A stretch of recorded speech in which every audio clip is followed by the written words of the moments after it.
What is going on, everybody? Welcome back to the Thrive by Nutrition podcast. Super excited to be recording another episode for you guys. It's been a couple of weeks, got a lot of stuff going on right now, which is why the delay has occurred, but we're back. I just want to let you guys all know first that you can watch nearly all of the podcast episodes on YouTube. Just search Joey Gas on YouTube, and there's a specific playlist for all of my podcast episodes.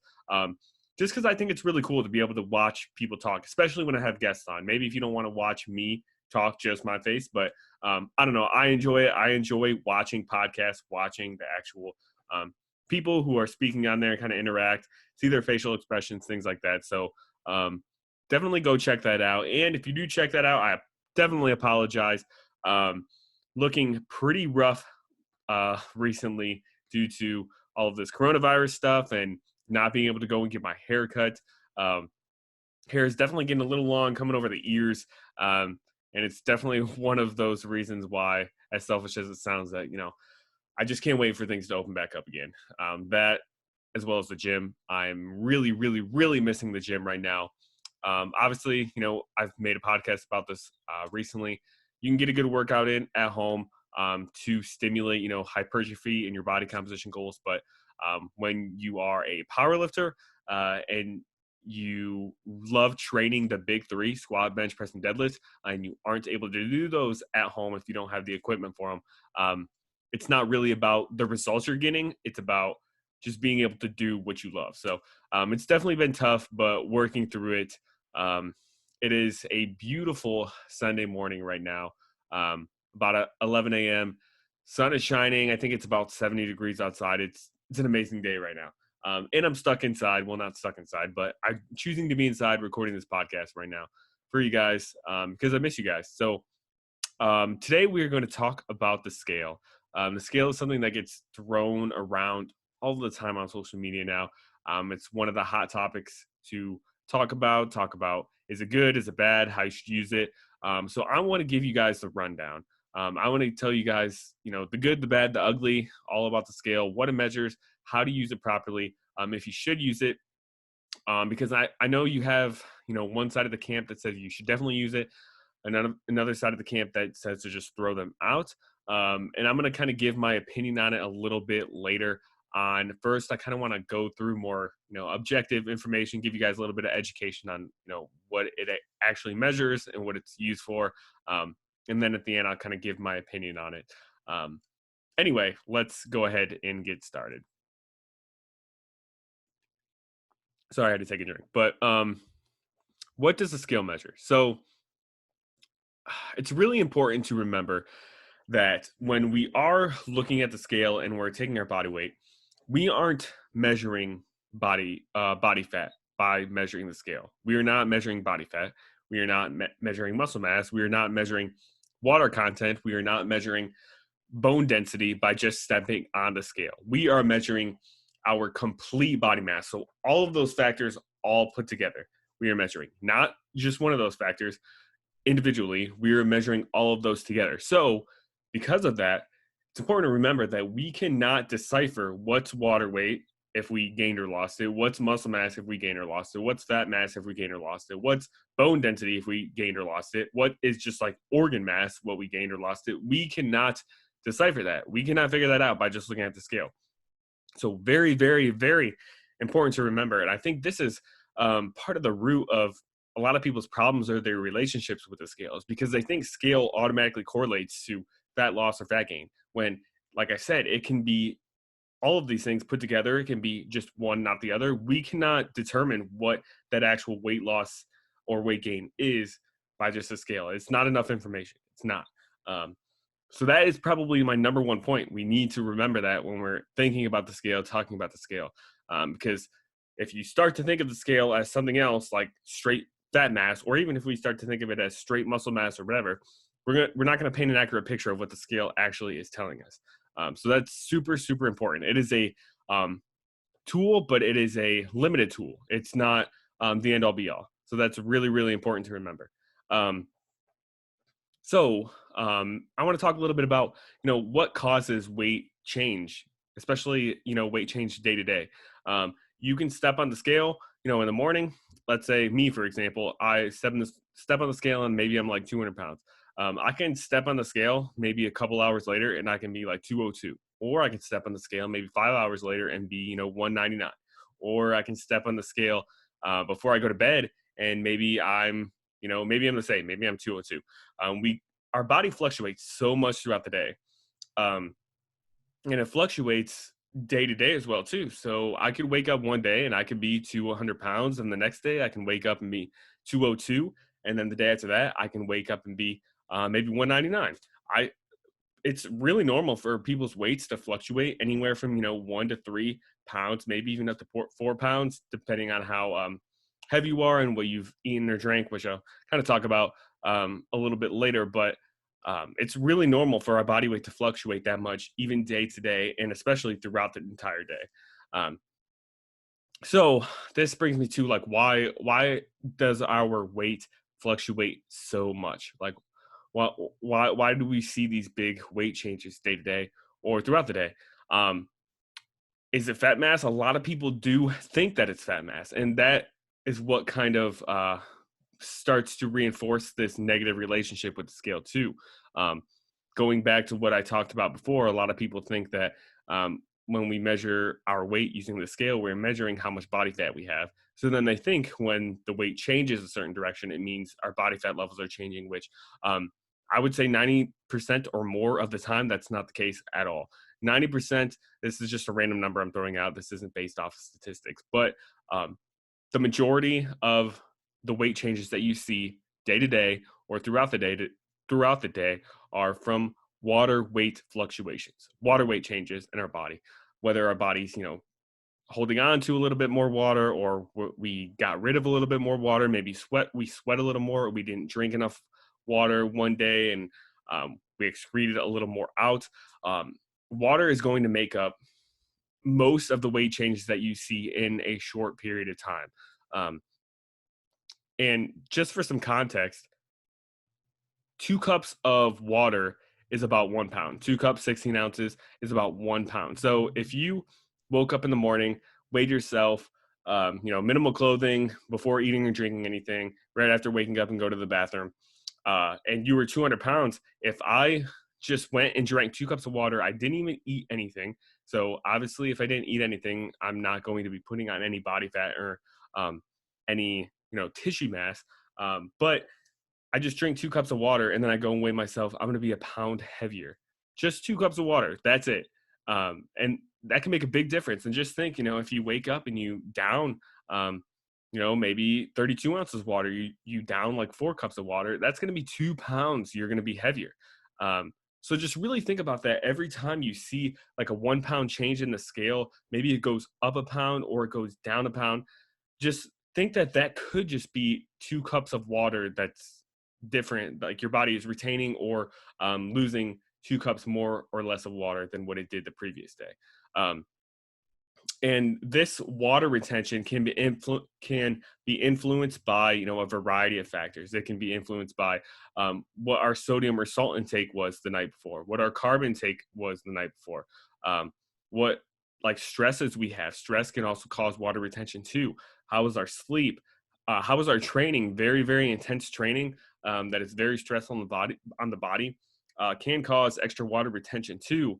um, so all of these things can impact how much water our body is holding, and it's not a bad thing. I think a lot of people think of quote unquote bloating or water retention. They're holding onto a lot of water, and they feel a little um, just they feel a little bigger and they weight a little more on the scale. And they think that's a bad thing, which it's not. I mean, our body has these mechanisms in place to keep us healthy. They have these things that are these hormones, these systems in our body that regulate how much water we hold and how much water we get rid of to make sure, our body is functioning in a good way. So it's not a bad thing. If you have a very high sodium, high carb meal the night before and you wake up and you're a pound heavier, like it's nothing negative. It's just what happens. It's like it's an objective thing that happens when your body has more salt and might be taking in more carbs. Your body just holds on to a little more water, which like if you have a fat loss goal, like it's not fat mass, so it's not a bad thing for that to occur. It's just something that happens. Um, Other things that can, obviously influence weight changes um,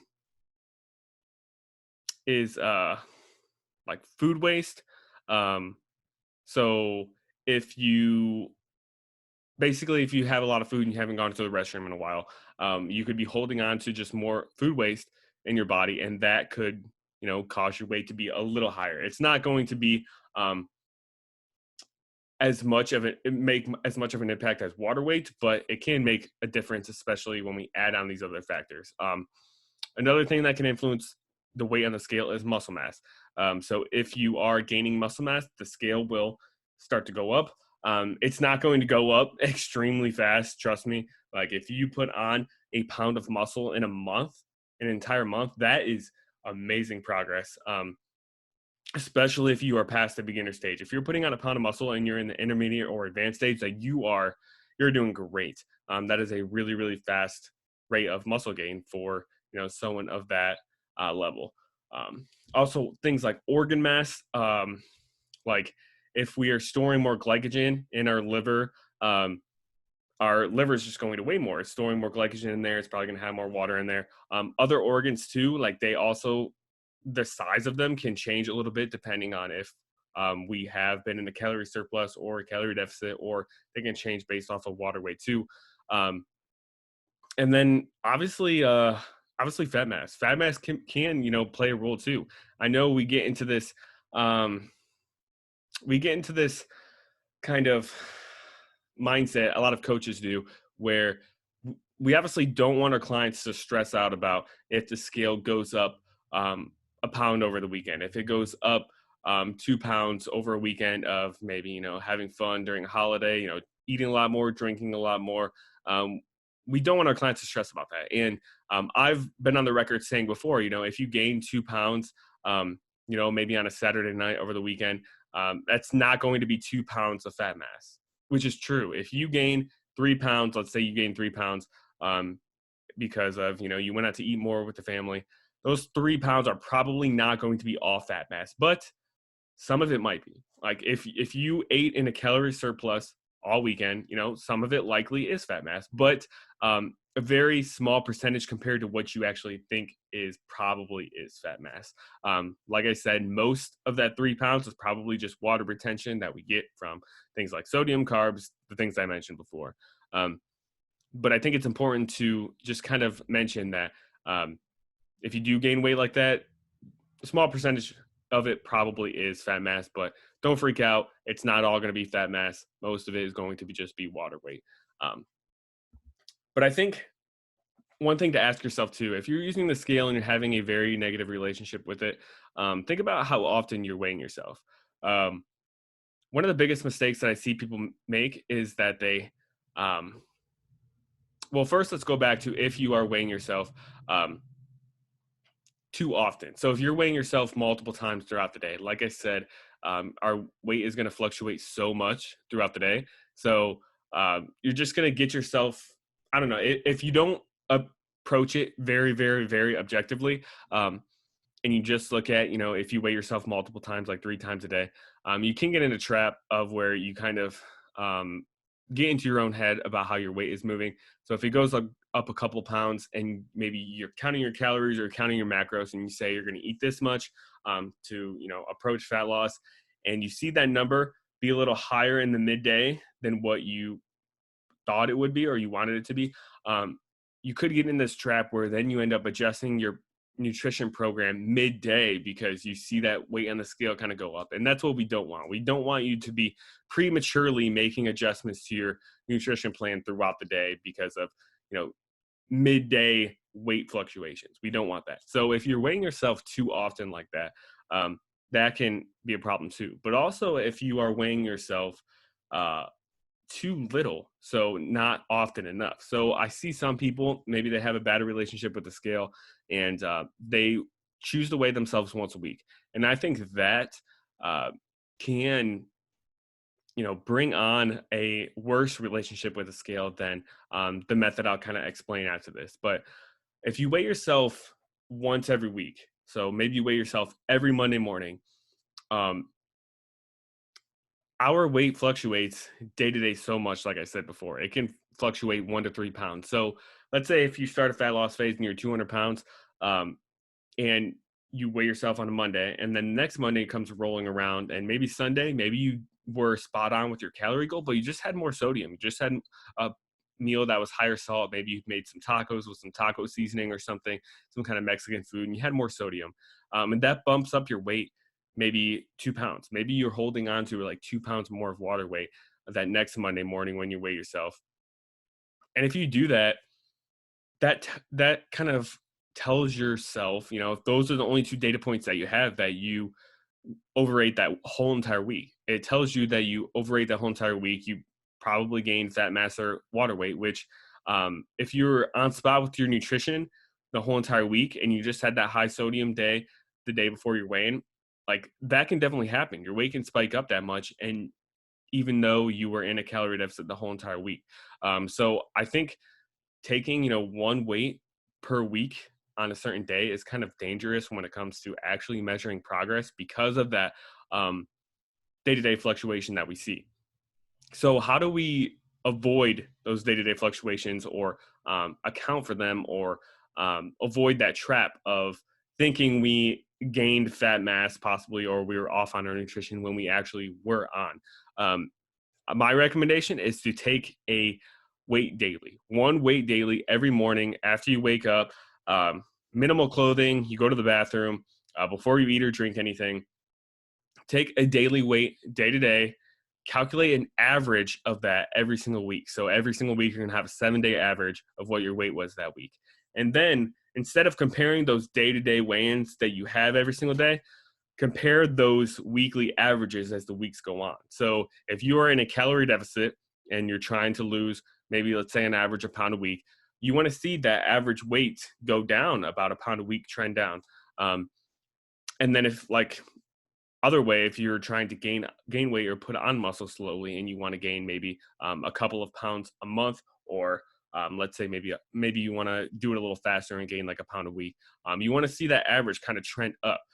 And this average is really important because it helps to kind of flush out those huge fluctuations that you may have from those random like high sodium meals that you had the night before.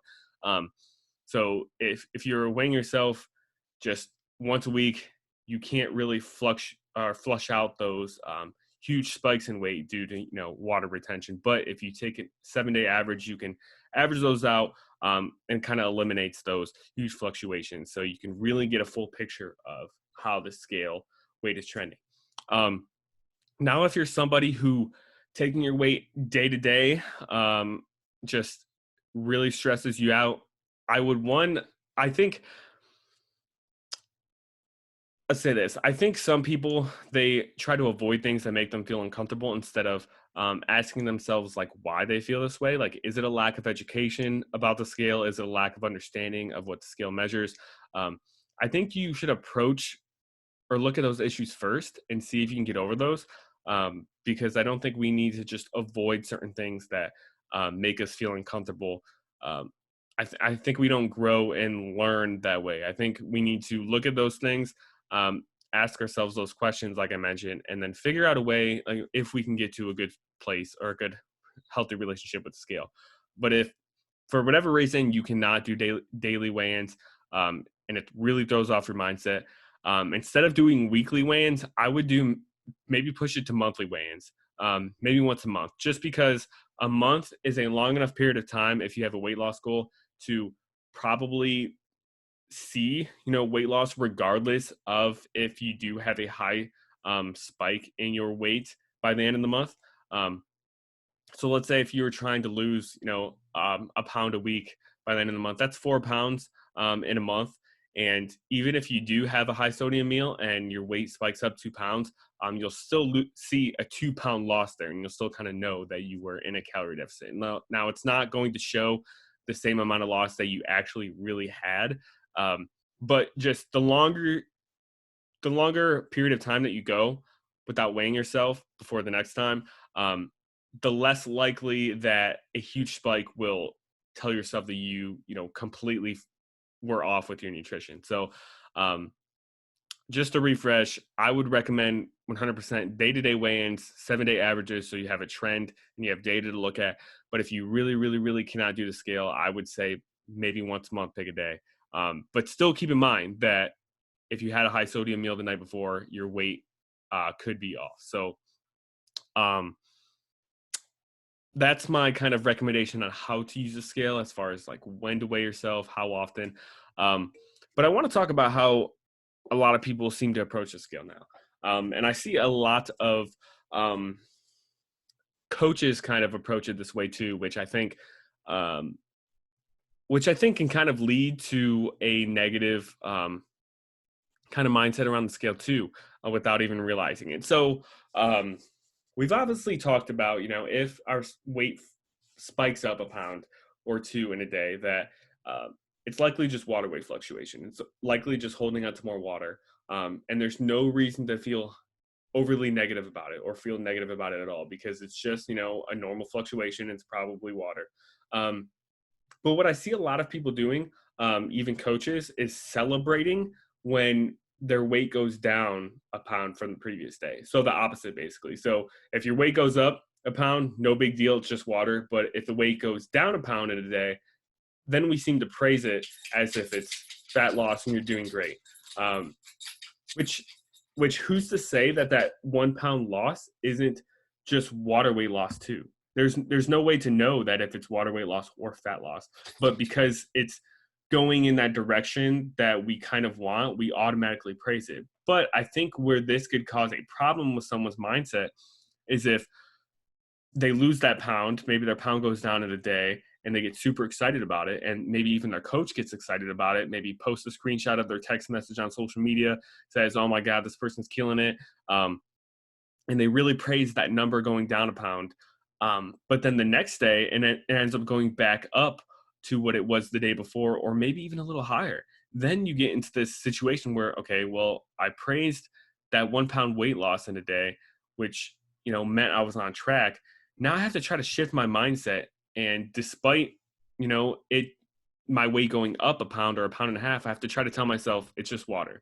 But when the weight goes down, I tell myself it's fat mass, which I think I think I can lead to a more negative relationship with the scale without even realizing it, because it's hard for us to separate. If we think something is positive in one way, it's hard for us to kind of separate that it's not negative when it goes the opposite way. And this kind of goes back a little bit to what I talked about in, I think it was episode 8 with Kara Goss. Definitely go check that episode out. We talked about body positivity, and we talked about how my view is that I think we shouldn't get, just like we shouldn't be overly negative about our body composition or the way we look at ourselves physically, I don't think we should get overly positive about it either. Because if we get overly positive about it, if our body changes for whatever reason, it's hard to, not associate that with negative feelings then, because we held so much value into what we look like.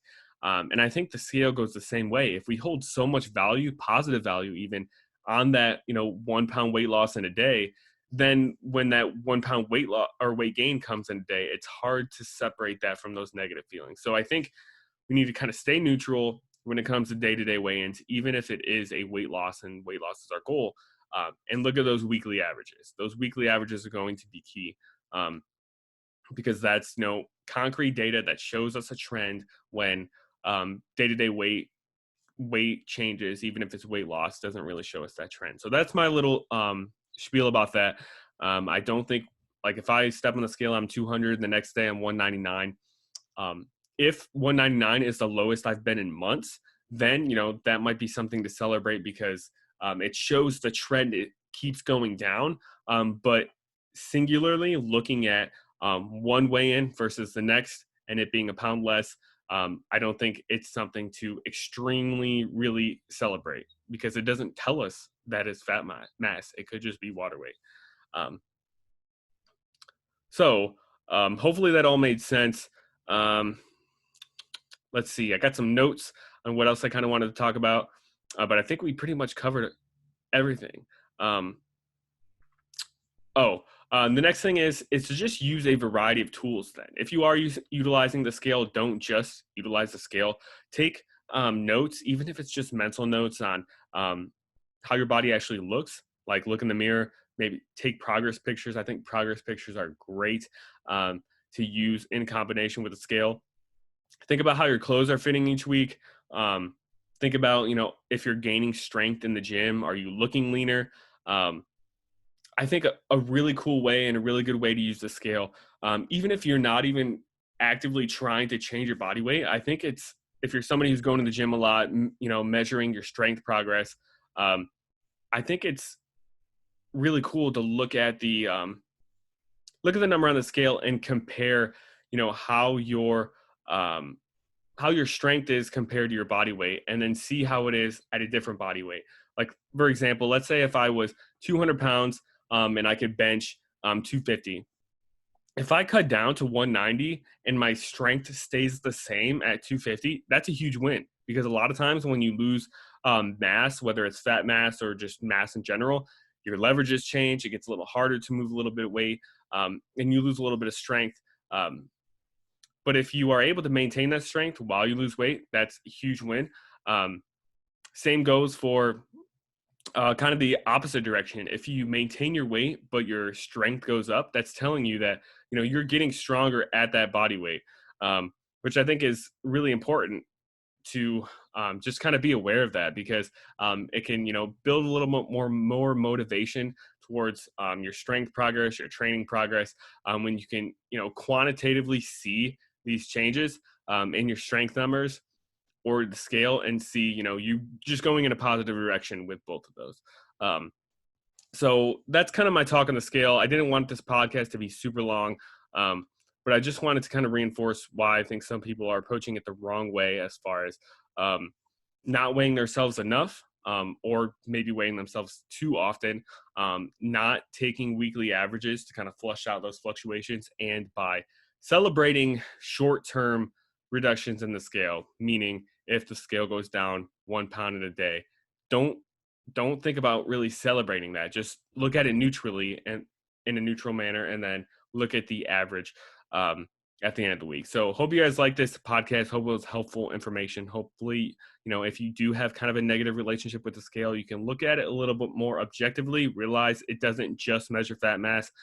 Fat mass is actually a very small percentage of what it does measure. It's mostly water weight, but it still can be a helpful tool, especially when we're using it along with how we're progressing in the gym, how we look in the mirror, and how our clothes fit. So thank you guys so much for listening or watching if you watch it on YouTube.